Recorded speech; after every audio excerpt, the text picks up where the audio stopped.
Not sure this is the right sub, but here we go. I feel like it would help me typing this out and throwing it out there. Yes, I've considered therapy, but I feel like I'm in a good spot now. I was born to a single mother and a deadbeat father. I am also a male. I am currently 23 years old, engaged with the most perfect women ever. So I'm fairly happy with that. Also, pardon my grammar, I didn't do good in English class, lol. Now to my story. Ages 5'11". So, I was born in a pretty bad situation. I was conceived over Friday night drinks, so usually situations like that never become positive. So, my mother decided to keep me prior to having me. She had 2 miscarriages with a man she married, later divorced because it was traumatic for them. So she was in a terrible mental headspace when she met my deadbeat father at a bar. They ended up sleeping together, and 9 months later had me. My father's parents weren't very stoked that I was born because my dad was a loser and pretty much estranged from the family. They were also aware about my mother's problems. She struggled with a meth addiction and was horrible with money and making decisions. I was fucked from the start. So my parents decided to make it work, and they moved in together, but worst shit happened. My father rapped me from the age from 2 years old to 5 years old when my mother caught him in the act. She kicked him out, did not involve the cops. After that, things got semi-better. My mom was able to get her meth addiction under control, and she started to get me involved with sports, and my father's parents started being involved with me. It was great, but they still valued my other cousin over me. They saw me as inferior, but Trey still dragged me around while I got verbally abused by my cousin, and whenever I would get mad, they would say I'm just like my dad, the rapist. They didn't say rapist because they didn't know, but I knew what he was, and then I would look at myself. So yes, my mom improved, but the abuse pretty much just stayed the same all over the board. Like I said, my mom was bad at making decisions, so though I was in sports, I'd have to wear the same clothes to school every day, and sometimes I wouldn't eat breakfast. My mother's parents were always angels, just old my grandpa took me fishing, and it was great. But it sucked because he would have a hard time walking. He passed away in 2022, so that was a hard thing. This isn't the end, though. So from ages 2-5, I was constantly raped by my dad. Things did get better, made tons of friends at school, but when it came to home life, poverty and neglect and verbal abuse from my extended family, which was from ages 5-11, mom finding new partner and moving and other things. Ages 11-18. So my mom found a new boyfriend. He was another deadbeat, but this time he had kids too. Now you guys may say that's a good thing. It was not, and this is where a new form of bullying comes to play. So my stepfather, he was a drunk piece of shit narc.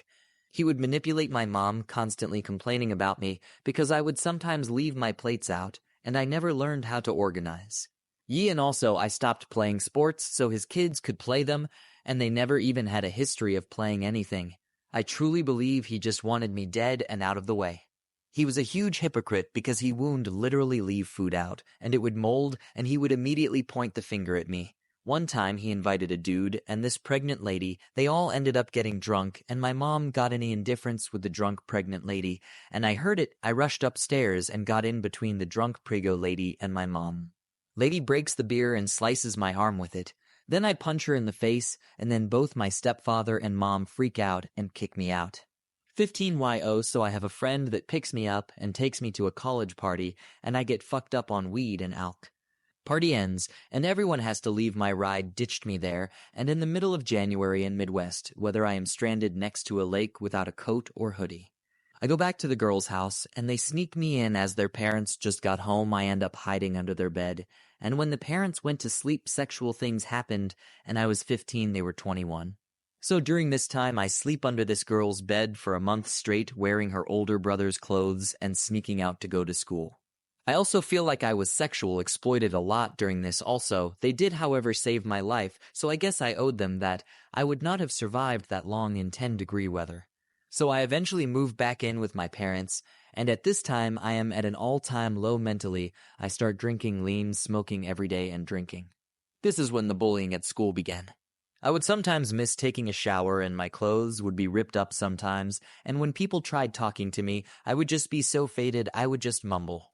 One time in the locker room I got jumped, and the reason for it was, let's just beat him, he's so high he won't feel it.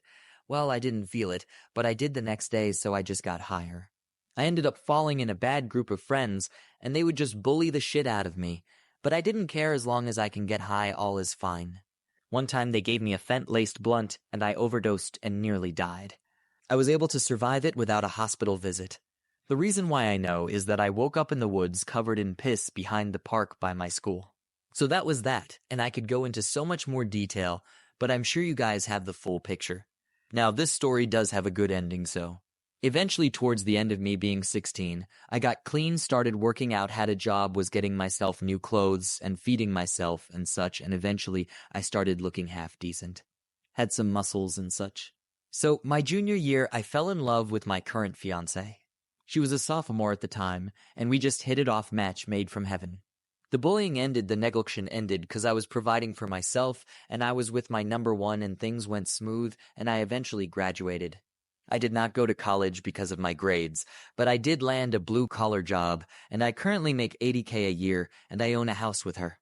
When it comes to my family, I am completely estranged from them. Haven't spoken to them since I was a senior in high school. However, it doesn't matter. My girlfriend's family is amazing. And I've told this same story, and they are so happy for me. Anyways, that's my story. Okay, I'm not sure where else to share this, but I have to share it somewhere because I found this hilarious. I'm 15F, and most of the PPL in this story are either 15F or 14 turning 15. Okay? So basically, this girl, we'll call her Maya Egg from this old toxic friend group. I was a part of last year left said group and joined me and my current little friend group. My current group contains of me and my two friends, one who we'll call Tina and one who we'll call Naomi. So I've heard Tina talk shit about me behind my back before with other people, and I've called her up on it, asking her to just confront me apt the problem before talking shit. The past issue was this guy she liked may have liked me, but I have absolute zero interest in him, and even if I did I wouldn't pursue it. BC It Girl Code. But she thought I was flirting or SMT. Anyways, I thought since then everything was fine. We've literally just gotten back from the big summer holidays during December and January for all my Aussies, you get it, like 6 days ago on Thursday. So we've only been at school for a few days, excluding the weekend off-key. But Maya has weaved me out of my own new friend group. Okay, so day one school starts and Tina asks the group chat with me, Tina and Naomi, if it's if Maya can sit with us from now on. BC, she doesn't want to be around the toxic old group.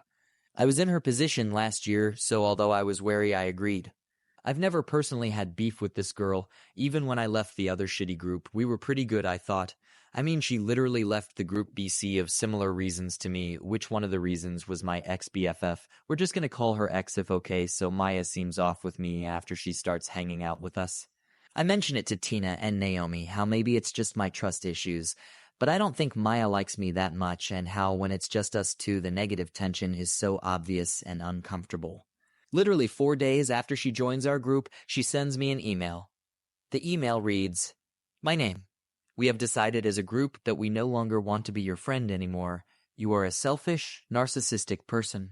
You base your whole personality around strawberries, and you annoy all of us. You also didn't tell us about friend's name, which annoys us.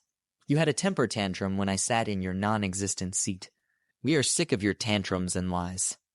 When I tell you, I almost started cackling in class, okay, and let me tell you why. 1.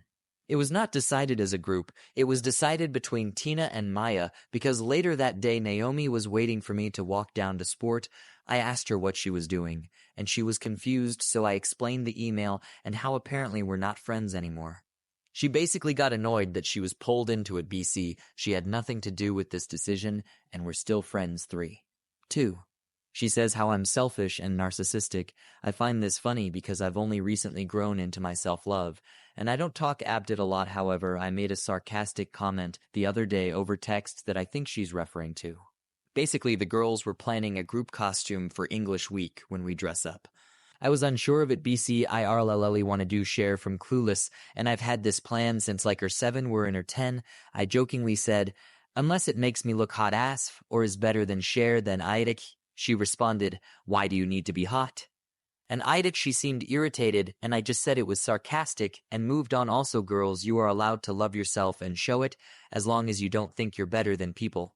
Never compare yourself to PPL, just love yourself. X, if PPL are threatened by love for yourself, just ignore them. 3.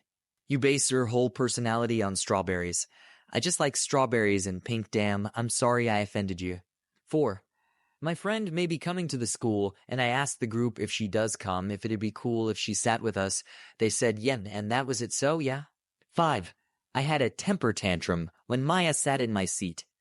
Okay, so Naomi and I got up from our usual seats to go find Tina and Maya BC. They were running late or SMT, and Maya ran into my usual seating spot. And I jokingly, it was literally so obviously a joke, and Tina and Naomi were literally laughing with me, whined at her to move. And then I was just like, dude, movie. And she didn't, so I sat next to her, and it was no biggie. She continued to sit in my usual spot after that, and I never complained or mentioned it, so. Yeah, I think what this girl's problem with me is, but I'm not offended or upset by this, I just find it sort of funny, and I just responded with slightly explaining the stuff above, heavily summarized BC and not wasting my time on her, and just wished her and Tina well, and I hope they have a good year. I also mentioned no harsh feelings from my NBC. I don't have time or energy to invest in being angry or mad at her. Oh yeah, and Meyer is talking to Exp again, and so is Tina Suo IT. Maybe those groups will merge. This is just interesting information, egg. Considering both Maya and Tina have told me how much they also hate Exp. And now they're all besties again, apparently. Also, I'm aware the title is a little clickbaity. I obviously understand it was not her only reason, but I just found it hilarious that it was even a part of the reason at all. I am 13 years old. So yeah, puberty is awfully weird, but I'm talking about a person. I've known them since we were about 6 or so. So yeah, half of my life with this person. He is a trans person and uses the pronouns Hedesham. I'll just call him Jay. Jay is about the same age, just 1 month older. And yeah, we never had anything bad happen. I consider him my best friend forever. And he had a few crushes, I didn't think much of it. And I never expected him to fall in love with me, because he had known me so long as a best friend, why would he date me? But I never felt anything romantic. I have been curious about it. But I'm too shy, and I think school is more important. He is energetic and has always been close to me. But lately, it has changed. Not much, but still. A different vibe. It's still pretty much the same, but he has been more clingy. Every time I see him, he wants to hold hands and cuddle. He had never done that before. We do joke around about dating, but it is always in the most unserious, goofy tone. He does struggle with mental health, but I don't know what to do. He also posts on social media. I saw his Instagram post, and it said, I want her to like me the way I like her. She looks so pretty, pretty like the wind. I asked my friend, she said it was obvious. I asked my mom. She honestly gave bad advice in my opinion. So not 100%, but like still a big chance it's about me. And I know I'm one of his closest friends ever. And another thing to mention. He sends me a lot of TTs. I don't mind. It's just that one time he sent me about 40 TTS about making out. I asked him about it, he was laughing and saying it was a joke. I asked him if he was genuinely flirting in love with me. He didn't give a full response. I feel like he's in love with me. Not sure how I feel or how to approach this. Like I said, his mental health is bad, and I don't want to affect it badly. He used to be gay men loving men for a while. But recently his changes, I told you he said, I'm questioning my sexuality between bisexual, a person loving both genders, or pansexual. A person like all I'm bad at explaining lol if anyone is reading. What do you think?